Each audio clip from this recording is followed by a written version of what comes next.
Welcome to Washington Hospital Today, dedicated to informing residents about healthcare topics and issues. Through programs featuring community forums and free health and wellness classes, our goal is to empower community members with the information needed to make informed health decisions. Washington Hospital has been providing health care to the residents of the Washington Township Healthcare District for the past 60 years.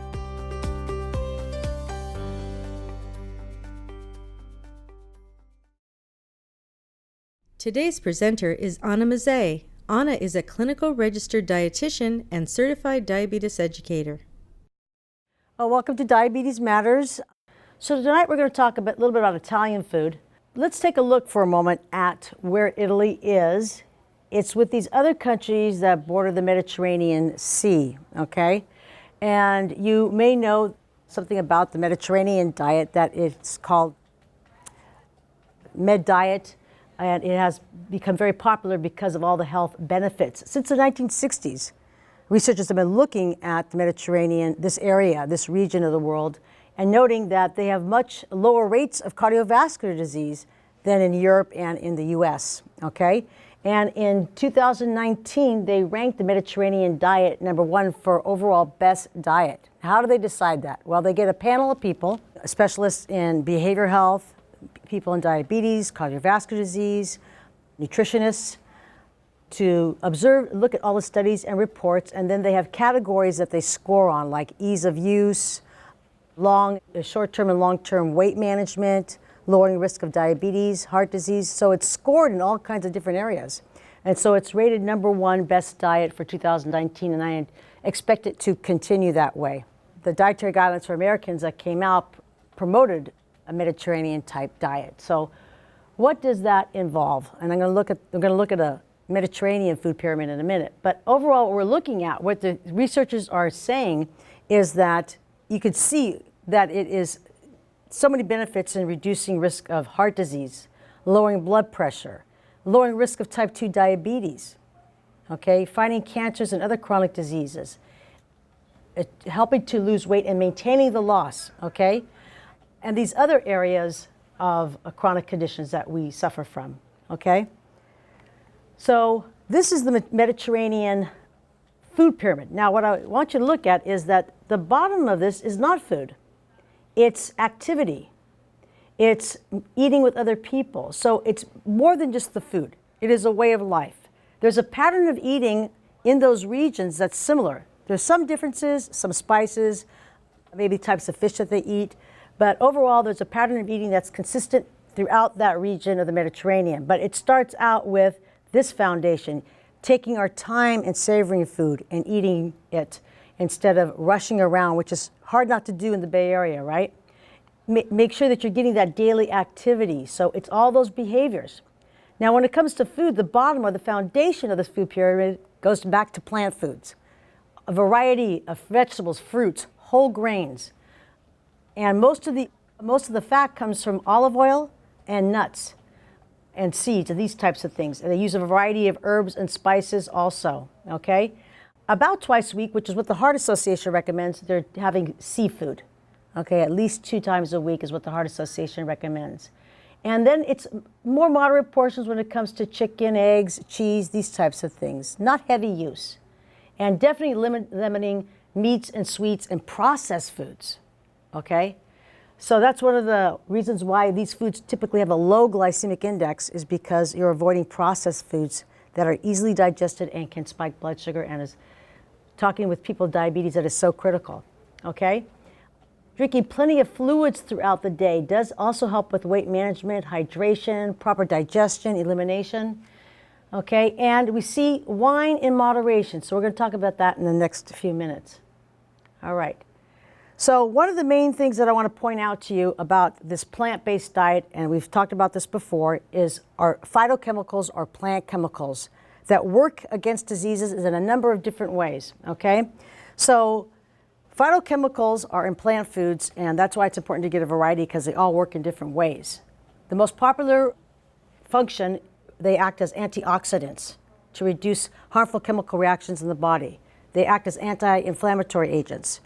Okay, they may help to have an effect or chemical effect on the lining of your arteries so they stay flexible, and in that way help to lower blood pressure, okay? Also lowering the risk of your bad cholesterol getting worse in the system and behaving badly, which can do more injury to your artery walls if the LDL cholesterol is oxidized, okay? Overall, lowering blood pressure in a number of different ways, and lowering your blood pressure and blood cholesterol in a number of different ways, okay? So we talk about antioxidants, anti-inflammatory. Inflammation is a normal response the body has. Your immune system is alerted that there's an injury to the body, okay? So that's a normal thing that's happening. But when it becomes chronic, this is what it could lead to, these types of disorders. And that's why I'm saying those plant chemicals are great warriors against disease, okay, in helping us reduce this inflammation and oxidation processes that go on in the body, all right? So they also eat plenty of grains. Now, some grains that you might not be familiar are things like farro, F-A-R-R-O, bulgur, wheat berries that they eat, buckwheat. They also eat oatmeal, but those other ones I'm talking about, couscous, those kinds of things are popular in this region that we typically don't use here. And again, they are whole grain. What is a whole grain? Okay, a whole grain maintains the bran, which is the fiber-rich outer layer, okay? And it contains B vitamins, trace minerals. The germ also has antioxidants and other nutrients in it. When you strip that out, all you've got is starch that's going to be easily digested and spike blood sugars. It's easy access to enzymes in your digestive tract to get at it and spike blood sugar. So they have to work through this to get to the starch and break it down into, take that carbohydrate and break it down into glucose. Okay, that's why we're always promoting whole grains, because of the nature of the way they break down, but also that you're missing out on nutrients when you remove the bran and the germ, okay? So of course they have plenty of seafood, which is a lean source of protein, a good source of vitamin D, and these are some of the types of fish that are higher in the omega-3 fatty acids. But all fish across the board, even the shellfish, are going to be lean and low in saturated fat. And again, these are the benefits to eating more seafood, which goes along with the benefits of eating all those plant foods. They have a lot in common. So you can see that Mediterranean diet is just bursting with benefits in terms of all the aspects of the diet, okay? Okay, so olive oil. Actually, about the Mediterranean diet, about 40% of the diet is coming from fat, all right? From the olive oil, the use of olive oil, nuts and seeds, and this type of thing. And again, we see that the oleic acid is a monounsaturated fat. So when you use that instead of saturated fat like butter or animal fat, you see a reduction in that harmful cholesterol called LDL, okay? There are also antioxidants in olive oil naturally occurring that, again, reduce inflammation, turn off genes linked to cancer, improve the function of your blood vessels. Like I was saying, they help it with flexibility. As we get older, they become more stiff, and that increases blood pressure. Okay, and also improving insulin resistance, which is a hallmark of type 2 diabetes. One of the reasons when you have diabetes, type 2 diabetes, is that you don't make enough insulin, but also the insulin that you do make doesn't work as effectively, okay? It also has antibacterial properties. Okay, so getting back to the alcohol, which is one of the things that is allowed on the Mediterranean diet, let's talk about moderate alcohol intake, okay? For a woman, it is one of these per day. For a man, it could be any two of these a day. That's considered moderate alcohol intake. So I just want to define that, because when people see the Mediterranean diet and they see wine there, they're thinking, okay, you know, a little's good, so a lot must be better. Not in the case of alcohol, right? It can interact with medications too. You want to be aware of that. So the red wine is probably a better choice than other alcohols because it does contain a compound called resveratrol, which again acts in a way anti-inflammation, along with those other aspects of that Mediterranean diet. So it has, you know, potent antioxidants too, okay? All right, so this is what we do in America. We take that Mediterranean diet and we don't follow it here. We've Americanized Italian food, right? This is kind of typical foods: pizza, lots of pasta with cream sauce, other things like lasagna with lots of cheese, and of course, garlic bread, okay? So in trying to help people with diabetes enjoy these foods without raising their blood sugar, we've got to make some modifications, okay? So let's take a look at pasta. Now, basta means enough in Italian, so enough with the pasta. And we've got to control those portions no matter what type of pasta it is. But there's about 350 types of noodles and pastas. So all kinds out there. But they're all about the same if they're made from just wheat flour. So let's look at our choices here. Before doing that, I just want to mention, as always, again, controlling that portion to about a quarter of the plate. In this case, it is pasta with red sauce.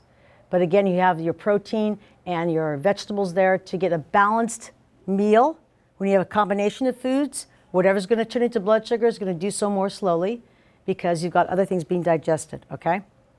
So portion control is number one, and this is the 9-inch plate. And then we have other choices, better choices of pasta. So not just made from just, refined wheat flour, but we have whole wheat here. You can buy those made with quinoa and brown rice, which would be good for people who need to follow a gluten-free diet. I would always check the label, though, to make sure that brown rice is the first ingredient and quinoa is, because sometimes they'll mix it with white flour, okay? So now they've come out with pastas made from beans, and they're high in fiber, so they're also low in carb because of that. And they cook a little differently. If you cook them too long, they might get gummy. So read the instructions on the package, okay? All right, so let's take a look. So even with these, they're a better choice than white pasta. You want to control the portion, but then you could go to a pseudo noodle, all right? So this is spaghetti squash, which already looks like spaghetti. So you just have to bake this in the oven like at 350. Keep checking it to see that if it's coming out, it comes out just like that. So it is, full of fiber, of course, vitamins A, vitamin C. So it is a good choice instead of noodles. So let's say you want to put some marinara sauce on that, but you'd rather spend your carb on having garlic bread with it instead of noodles and garlic bread. So this gives you a way to sort of have the pasta with the red sauce and having garlic bread on the side. Of course, there is also this new spiraling of other vegetables. So zucchini, carrots, butternut squash. There's a whole array of things that vegetables you can use, and you can buy some of these gadgets to spiralize the vegetables. Miracle noodles, which have basically no carb, no calories, no sodium or protein really in them. They're made out of a fiber, this glucomannan fiber and water. So there's hardly any taste. So there might be a texture issue for people when they first use this product. So let's say you've got kids at home and you want to introduce some of these things to them. What you can do maybe is cook the regular pasta and mix something into it. So it's just not all whole wheat pasta. Maybe you mix whole wheat pasta with the white pasta, or you mix some of these spiralized zucchini with the white pasta, something like that to get people kind of transitioned over.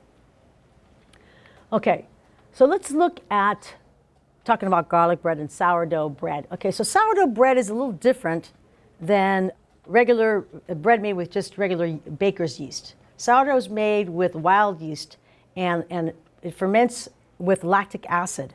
Okay, and in doing that, it promotes probiotics, which is good for your intestinal tract. Okay, like yogurt, sauerkraut, kimchi also have those bacteria in there too. It has a similar nutritional profile to other breads in terms of the carbohydrate and some of the other B vitamins in there. But again, it has other benefits to using the sourdough. For example, when you have whole wheat bread, some of the nutrients can't be absorbed because of something called phytates. We call them anti-nutrients. You can't absorb some of the minerals that are in the whole grain because those phytates decrease absorption, okay? Well, it was found that when you have this lactic acid in the sourdough bread, it reduces the pH of the bread and drives off those phytates so that you absorb more of those nutrients. They also found out that it changes some of the molecular structure of the starch in it so that it has a lower glycemic index. Okay, so you might not see such a blood sugar spike. They also noticed that it helped reduce insulin resistance, so your insulin worked better when you ate the sourdough. Okay, so if somebody doesn't like, whole wheat bread and they want white bread, sourdough might be a good choice for them. Okay, still have to consider portion. Yeah. Okay, so let's talk about pizza. Okay, so I think pizza is probably the most popular food for people nowadays. Okay, So if you're going to make it at home, what you want to do is you can make your own whole wheat dough, or you can buy it at the store. And you want to start out with rolling it, making a thin crust on your own, so you control the thickness of the dough. But I also saw recipes where you could use whole wheat tortilla, okay, and then dress that up. I've seen frozen pizza made with cauliflower crust. But some of the ingredients I didn't like too much. Prefer the one with the recipe you're going to get tonight. Okay, so lots of times pizza is topped with what? Sausage, pepperoni, meats that are high in saturated fat and sodium. So it might be better to start out with maybe rotisserie chicken or a shredded turkey, something like that, to top off as a protein source. And looking to use ground beef or poultry, if you maybe brown that and put it on there, that it's over 90% fat-free. There's also, of course, turkey and chicken sausage available that you could do something that, slicing it thin so you're not getting too much sodium. There's also plant-based sausage. This brand right here, this company Lightlife makes sausage. They also make something that looks like ground beef. There is low sodium Canadian bacon if you wanted to make like the Hawaiian pizza. Okay, so that is available and it is lean, but it can be high in sodium, but now they've come out with some lower sodium types. Okay, prosciutto actually is an Italian ham, but it's sliced very thin and it is salty, but it can be not so high in fat. So little bits of that, you know, arranged carefully throughout the pizza might give you just enough to, you know, make that pizza taste really good, okay? Because prosciutto does taste pretty good. Okay, so here we look at what are their toppings. Well, of course, you have tomato sauce. Cream sauces could be higher fat, higher saturated fat specifically, okay? Some people might use lower fat ricotta cheese, and you can mix that with maybe some herbs or spices and then spread that on the pizza. Some recipes I also saw, which sounds really good, is maybe you do a reduction of balsamic vinegar and then drizzle it over. Some of these websites have just incredible ideas for making pizza a lot more interesting. So get your cheese shredded so that you can spread it around sparingly, but then you're gonna get a nice amount of it on there without too much on there. If you go to buy pizza at most restaurants, most places, it's gonna be gobs of cheese. And I think nowadays you can even say go light on the cheese. All right, sometimes using a sharper cheese, maybe like a feta or the Parmesan, they have more tang to them. So a little goes a long way. So maybe mixing some of that Parmesan with the mozzarella so that you could kind of spread out that cheese flavor without getting too much cheese. And of course, you could top it with all kinds of vegetables. All right, so arugula, of course, mushrooms, because they give you that meaty taste. Onions, bell peppers. Sometimes you might want to saute or roast those first to get rid of some of that fluid because you don't want a soggy pizza. But again, like I said, asparagus. I've seen a lot of different people put dried figs on them and some cheese and caramelized onion. So it's just mouth-watering, really, when you look at these recipes. Okay, so other types of ways to lower saturated fat in the diet specifically. Looking at leaner cuts of meat typically are described as round, sirloin, or top loin, and they're graded as select, okay? Again, the ground beef, going for ground beef or even the poultry-based having more than 90% fat-free. And whole milk can be switched out for 1% or non-fat. And the cheeses, you could, like I said, you could make sure that it's shredded or you're using a sharper cheese because a little goes a lot further, okay? So I don't think people think about using ricotta cheese, but you could use, instead of cream cheese, you could use a fat-free ricotta cheese, as I was mentioning, and mixing herbs in it. Of course, now we have sour cream, even heavy cream. You can find things that are lighter for you to use, all right? And a lot of times when you feel like you're using too much oil, you could start to deglaze a pan with broth or wine, or even maybe a little pineapple juice, depending on what you're cooking. Because a lot of times you have pieces in the pan that really add flavor, but you don't want to add more oil, so you could add some broth, you know, low sodium chicken broth, beef broth, or vegetable broth. The vegetarian pizza that I made, let's compare it to a personal pan pizza. You can see the calories are very different, and the carbs are less, obviously because there's no flour. We're using the cauliflower, and the saturated fat is less because I'm not using as much cheese. In fact, the cheese is in the cauliflower dough, okay? And the sodium is a lot less because they are not watching really what you're eating, right? So you can control the amount of sodium. A lot of times, like in a marinara sauce, if you're using regular tomato sauce, regular tomato paste, then you may not need to add salt to that because those are going to have the sodium in there. Now tonight, the ground beef I used, which is made out of pea protein, comes with a little bit more sodium in it. So I did not add any salt to the sauce. I let the canned tomatoes and the meat kind of use whatever sodium was in there, okay? And I think it's plenty tasty that way. All right, so the other recipe we're going to look at is pesto sauce. Now, pesto can be very high in fat depending on who's making it. So the serving size here is 2 tablespoons. The calories are not too different here, but the sodium is because I made it from home, okay? Parmesan cheese has quite a bit of salt in it. And most recipes, they're going to add the Parmesan cheese and they're going to add a lot of salt.